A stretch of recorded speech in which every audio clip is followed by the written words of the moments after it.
அனைத்து இந்திய அண்ணா திராவிட முன்னேற்ற கழகத்தை பார்த்து ஸ்டாலின் அவர்கள் பல்வேறு கேள்வி எழுப்பிக் கொண்டிருக்கிறார். அண்ணா திமுகவில் கூட்டணி இல்லை அப்படின்னு. திரு ஸ்டாலின் அவர்களே, உங்கள் கூட்டணி பலவீனம் ஏற்பட்டு விட்டது.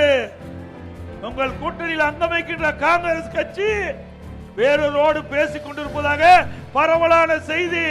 இன்றைக்கு தமிழ்நாடு காங்கிரஸ் கட்சியினுடைய மேலிட பொறுப்பாளர் கிரிஸ் சோடங்கர் அவர் சொல்றாரு, திராவிட முன்னேற்ற கழகம் ஆட்சிக்கு வந்தா பங்கு கேட்போம், ஆட்சியில பங்கு கேட்போங்கிறாரு.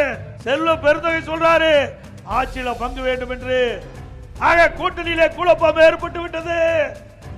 திரு திருமாவளவன் குறிப்பிடார், கால சூழ்நிலைக்கு ஏற்றவாறு நாங்கள் ஆட்சியிலே பங்கு கேட்போம் என்று அவரும் கோரிக்கை வைத்து விட்டார். ஆக கூட்டணியிலே குழப்பம் நிலவுகிறது.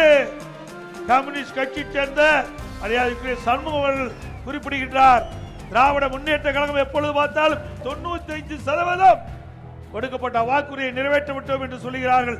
இல்ல, நிறைவேற்றல, இன்னும் பல திட்டங்கள் நிறைவேற்றல அவர் எதிர்குரல் வைக்கிறார்.